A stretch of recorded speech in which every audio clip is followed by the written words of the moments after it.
Patay ang usa ka kapitana human makadaghang higayon nga gipusil samtang padulong kini sa ginsakupang barangay sa Midsalip, Zamboanga del Sur. Sospek padayong gipangita sa kapulisan.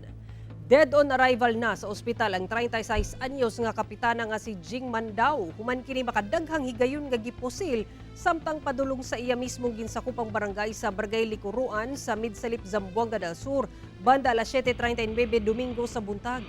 Matod sa Zamboanga del Sur Police Provincial Office, padulong na unta ang biktima sa maong barangay sakay sa motorsiklo kauban ang 20 anyos nga lalaking kaubanan niini. Apan pag-abot sa lapukon nga bahin sa dalan, may desisyon kini nga maglakaw na lang. Apan taod-taod, pipila ka buto sa pusil ang nadungog sa kalasangan nga bahin sa lugar. Sa pagsuta, nagbuyod na ang biktima nga dunay mga igo sa bala. Na-recover sa crime scene ang upat ka basiyo sa bala ug usa ka deformed slug sa .45 caliber nga pusil. Padayon ang hot pursuit operation sa PNP batok sa sospek, lakip na ang pagsuta sa motibo sa krimen.